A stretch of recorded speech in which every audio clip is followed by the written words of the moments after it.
بسم اللہ الرحمن الرحیم۔ شروع کرتا ہوں اللہ پاک کے بابرکت نام کے ساتھ۔ لاکھوں کروڑوں درود و سلام نبی پاک صلی اللہ علیہ وآلہ وسلم پر اور آپ کی آل پر۔ دیکھتی آنکھوں سنتے کانوں سب کو میری طرف سے السلام علیکم ورحمۃ اللہ وبرکاتہ۔ جی کل میں نے بتایا تھا کہ آج کا موضوع انتہائی اہم ہوگا۔ آج میں بات کروں گا کہ آئینی ترامیم کیوں نہیں ہو سکی ہیں، اور مولانا کے بارے میں بتاؤں گا کہ وہ کتنے میں بکا ہے اور وہ کس طرح عالمی طاقتوں کی جولی میں جا گرا ہے، اس پہ تفصیل سے بات ہوگی۔ میں ان کے والد کا فین تھا، دوست تھا، جاننے والا تھا، مولانا مفتی محمود رحمۃ اللہ علیہ۔ ان کی قبر پہ اللہ لاکھوں رحمتیں اور برکتیں نازل فرمائے۔ تو سب سے پہلے آ جائیں جناب کہ آئینی ترامیم کیوں نہیں کامیاب ہو سکی ہیں۔ اس میں گورنمنٹ آف پاکستان یعنی کہ شہباز شریف کی گورنمنٹ کی بھی بہت نااہلی شامل ہے۔ اگر یہ نااہل نہ ہوتے تو دوسروں کا گند اپنے سر پہ ڈال کے خاموشی کے ساتھ برداشت کر رہے کیوں ہوتے؟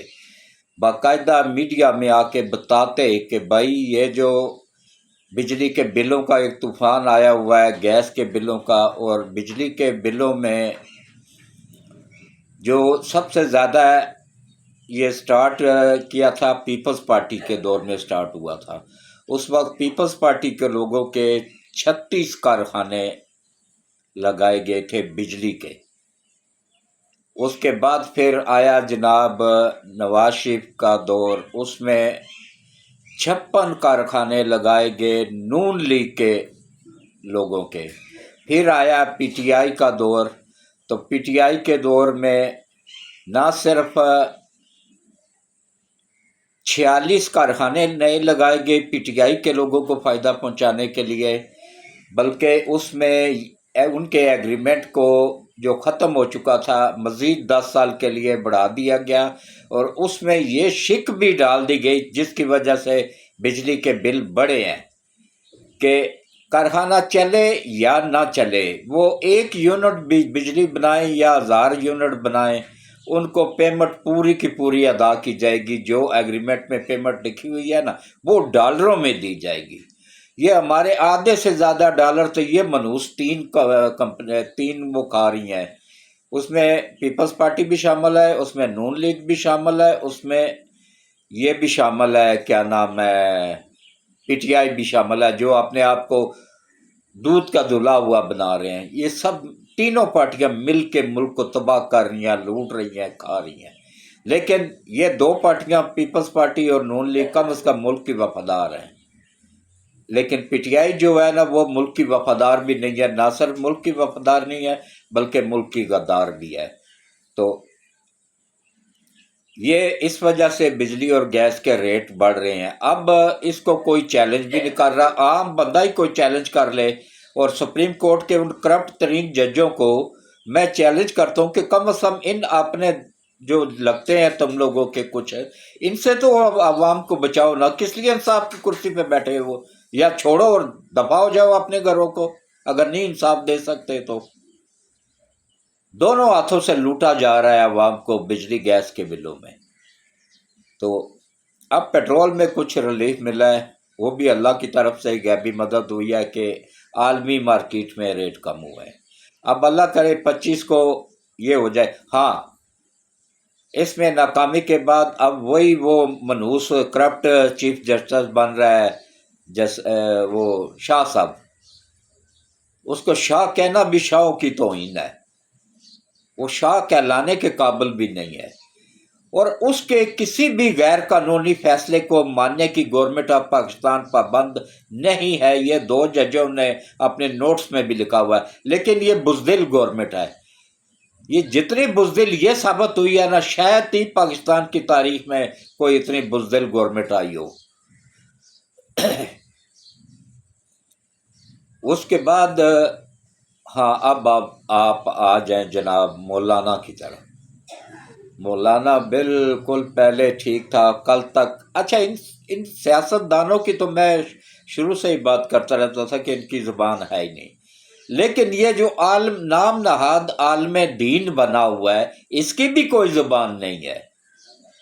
نہ صرف زبان نہیں ہے بلکہ یہ بھی بکا ہے ان عالمی طاقتوں کی جھولی میں. ایسے ہی نہیں گرا ہے, خربوں ڈالر اس نے لیے تب جا کے گرا ہے. اور اب کیونکہ ان طاقتوں کو اب پتہ چل گیا تھا کہ ججوں میں ہمارے سہولتکار اب عدلیہ میں بھی موجود ہیں, وکیل ہم نے خرید لیے ہیں, جج خرید لیے ہیں. اب ہم نے اس بندے کو خریدنا ہے جس کے پاس اسٹریٹ پاور ہو, اور street power P T I کے پاس تھی نہیں. بھلا وہ کہیں جی ہمارا لیڈر مقبول ترین آدمی نہیں ہے, جھوٹ بولتے ہیں. ہاں اس کے پاس اسٹیٹ پاور تھی, مولانا کے پاس اور ہے. اس کو اب عالمی طاقتوں نے خریدا ہے. کس لیے؟ فوج کے خلاف کھڑا کرنے کے لیے, فوج کے مد مقابل لانے کے لیے, اور سی پیک روکنے کے لیے. اب اس کو لایا گیا ہے, اور اس کو ایسے ہی نہیں لایا گیا, یا یہ ایسے ہی نہیں آ گیا, اس نے خربوں ڈالر لیے ہیں تب آیا ہے. تو میری اپیل ہے جے یو آئی کے لوگوں سے کہ جب فوج کے خلاف ان کو کھڑا کیا جائے تو ہرگز کھڑے نہ ہو. فوج میں کون ہے؟ آپ لوگوں کے ہی والد ہے, بھائی ہے, چچا ہے, تایا ہے, ماموں ہے, خالو ہے, سب آپ لوگوں کے ہی رشتہ دار ہیں. یہ ہمارے ہی بچے ہیں, جو جوان بچے ہیں یہ ہمارے ہی بچے ہیں, کوئی غیر نہیں ہے. یا یہ فوج ہماری ہی فوج ہے, کوئی باہر سے نہیں آئی ہے. یہ ابھی واحد سید آفت سید آصم منیر صاحب واحد کمانڈر ہیں جن کو اللہ کی مدد حاصل ہے, اور انشاءاللہ یہ ان سب کو مات دیں گے, ان عالمی طاقتوں کو بھی اور اس کے یہ زر خرید غلاموں کو بھی. اس میں پی ٹی آئی بھی شامل ہے, اس میں یہ مولانا بھی شامل ہے, اور اس میں یہ جتنے بھی بلوچ سردار ہیں چند ایک کو چھوڑ کے جو پاکستان میں ہے اس میں یہ سب شامل ہے. وہ دیکھیں وہ جو استعفیٰ دے کے یہاں سے چلا گیا تھا جی کہ ہمارے لوگوں کو اغوا کیے جا رہا ہے. بھائی تم لوگوں کے تم بلوچوں کو تو کوئی بھی اغوا نہیں کر رہا ہے.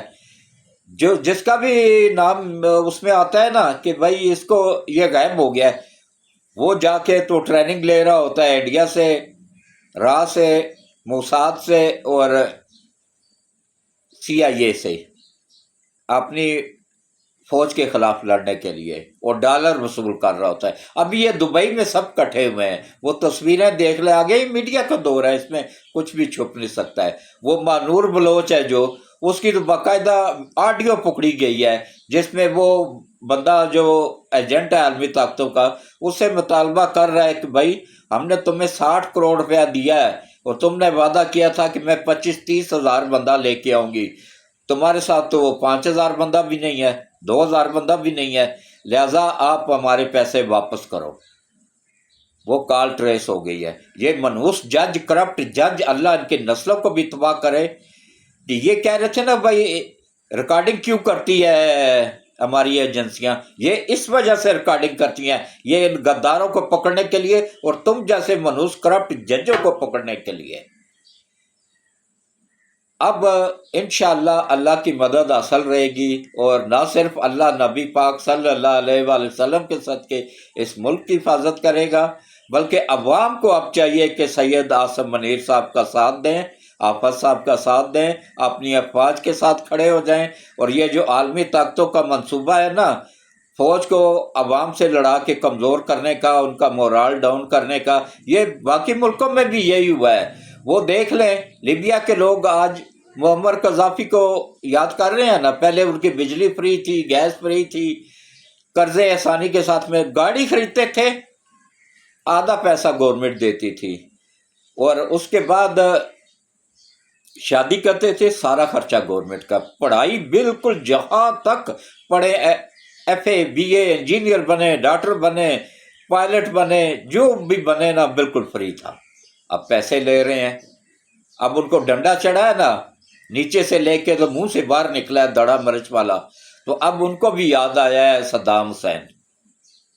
اب وہ ان کو معمر قذافی یاد آیا ہے, اور عراق کے لوگوں کو ڈنڈا چڑھا ہے، ان کو صدام یاد آیا ہے۔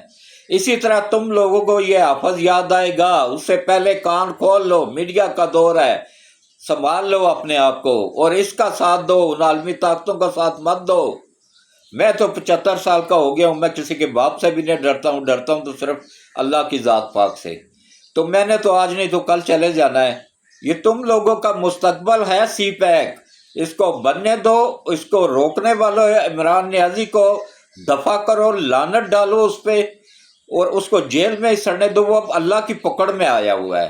وہ جو بچے انہوں نے یتیم خانوں سے اٹھا کے ان کے ساتھ پہلے زیادتیاں کرتا رہا اور بعد میں اس کو پیرنی کے حوالے کر دیتا رہا کہ جادو میں استعمال کرو، زندہ جلایا گیا، بچیوں کو بلی چڑھایا گیا ان کو جنات کے سامنے، وہ اللہ کی پکڑ میں آیا ہوا ہے۔ اس کو کسی کا باپ بھی نہیں چھڑا سکتا۔ مولانا کیا، مولانا کا باپ مفتی محمود بھی اٹھ کے آ جائے نا، وہ بھی نہیں چھڑا سکتا ہے۔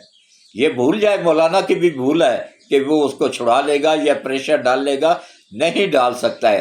کرپٹ لوگوں کا کیا پریشر ہوتا ہے؟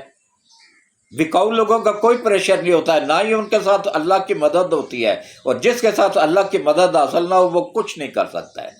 تو اس لیے میری کوشش ہے کہ عوام کو ایک مرتبہ جوڑنا، ان کو آگاہی دینا، اور یہ دیکھیں اللہ پاک نے ان سفید بالوں کی عزت رکھی ہے۔ یہ میں نے آپ لوگوں کو 1 سال پہلے بتایا تھا نا کہ اب ججوں کو خریدا جائے گا، وکیلوں کو خریدا جائے گا، سیاسی پارٹیوں جن کے پاس اسٹیٹ پاور ہے ان کو خریدا جائے گا، اور اس کے لیے $1 ارب جاری کیا ہے امریکہ اور اسرائیل نے اور انڈیا نے۔ $1 ارب، معمولی رقم نہیں ہے، صرف سی پیک کو روکنے کے لیے اور فوج کو اور عوام کو لڑا کے کمزور کرنے کے لیے۔ تو اس کے ساتھ ہی میں اجازت چاہوں گا، مختصر سی دعا کرتے ہیں اور اس کے بعد پھر شام کو دوسرا ولاگ ہوگا۔ بسم اللہ الرحمن الرحیم، اللہم صلی علی محمد وعلی آل محمد کما صلیت علی ابراہیم وعلی آل ابراہیم انک حمید مجید، اللہم بارک علی محمد کما بارکت علی ابراہیم وعلی آل ابراہیم انک حمید مجید۔ اے اللہ، اے میرے مالک، اے میرے پروردگار وحدہ لا شریک، حضرت محمد مصطفیٰ صلی اللہ علیہ وآلہ وسلم کے صدقے یا باری تعالیٰ ملک پاکستان کی حفاظت فرما، پاکستان کی سرحدوں کی حفاظت فرما، پاکستان کے دشمنوں کو نیست و نابود فرما۔ جو عالمی طاقتیں ملک پاکستان کو تباہ کرنا چاہتی ہیں، عوام کو اور فوج کو لڑانا چاہتی ہیں، یا اللہ نبی پاک صلی اللہ علیہ وآلہ وسلم کے صدقے ان کو نیست و نابود فرما، ان کی نسلوں کو بھی تباہ و برباد فرما، ان کے آگے جو سہولت کار ہے پاکستان میں ان کی نسلوں کو بھی تباہ و برباد فرما، اور یا اللہ غیب سے مدد فرما، پاکستان کی افواج پاکستان کی حفاظت فرما، اور پاکستان کی سرحدوں کی حفاظت فرما، اور ان کرپٹ ججوں کو ان کی نسلوں سمیت تباہ و برباد فرما، چاہے وہ ہائی کورٹ میں ہے، چاہے سیشن کورٹ میں ہے، چاہے پشاور ہائی کورٹ میں ہے، چاہے لاہور ہائی کورٹ میں ہے، چاہے اسلام آباد ہائی کورٹ میں ہے، چاہے سپریم کورٹ میں ہے، جہاں جہاں یہ کرپٹ جج بیٹھے ہوئے ہیں، یا اللہ نبی پاک صلی اللہ علیہ وآلہ وسلم کے صدقے ان کی نسلوں کو بھی تباہ و برباد فرما، ان کو تباہ و برباد فرما، اور ملک پاکستان کی حفاظت فرما، پاکستان کی سرحدوں کی حفاظت فرما۔ جتنے بھی لوگ بیمار ہیں گھروں میں، ہسپتالوں میں، ان سب کو شفائے کاملہ عاجلہ عطا فرما۔ سید آصم منیر صاحب کی اور افواج پاکستان کی اور ISI چیف ندیم انجم صاحب کی اور جتنے بھی چاروں کور کمانڈر ہیں ان سب کی حفاظت فرما، ان سب کو اپنی حفظ و امان میں رکھ۔ اسی طرح چیف الیکشن کمشنر کی حفاظت فرما، چیئرمین نیب کی حفاظت فرما، اور ان اداروں میں جو غدار چھپے ہوئے ہیں ان کو تباہ و برباد فرما، اور یا اللہ جو بھی بے اولاد ہیں ان کو اچھی نیک اور فرما بردار اولاد عطا فرما، جو لوگ قرض میں دبے ہوئے ہیں ان کو ان کی غیب سے مدد فرما، اور قرض کی آزمائش میں آسانی پیدا فرما، اور یا اللہ دنیا اور آخرت دونوں بہتر کر دے ہم سب کی، اور ہم سب کو صحیح وقت پر صحیح طریقے سے نماز پڑھنے، قرآن پڑھنے، روزے رکھنے کی توفیق عطا فرما، صراط مستقیم پہ چلنے کی توفیق عطا فرما، اور ہم سب کے تمام صغیرہ اور کبیرہ گناہوں کو معاف فرما۔ روز قیامت حضرت محمد مصطفیٰ صلی اللہ علیہ وآلہ وسلم کی ہم سب کو شفاعت نصیب فرما، اور ہم سب کے اوپر خصوصی کرم فرما، خصوصی رحم فرما، اور دنیا اور آخرت دونوں بہتر کر دے، آمین ثم آمین۔ اللہ حافظ۔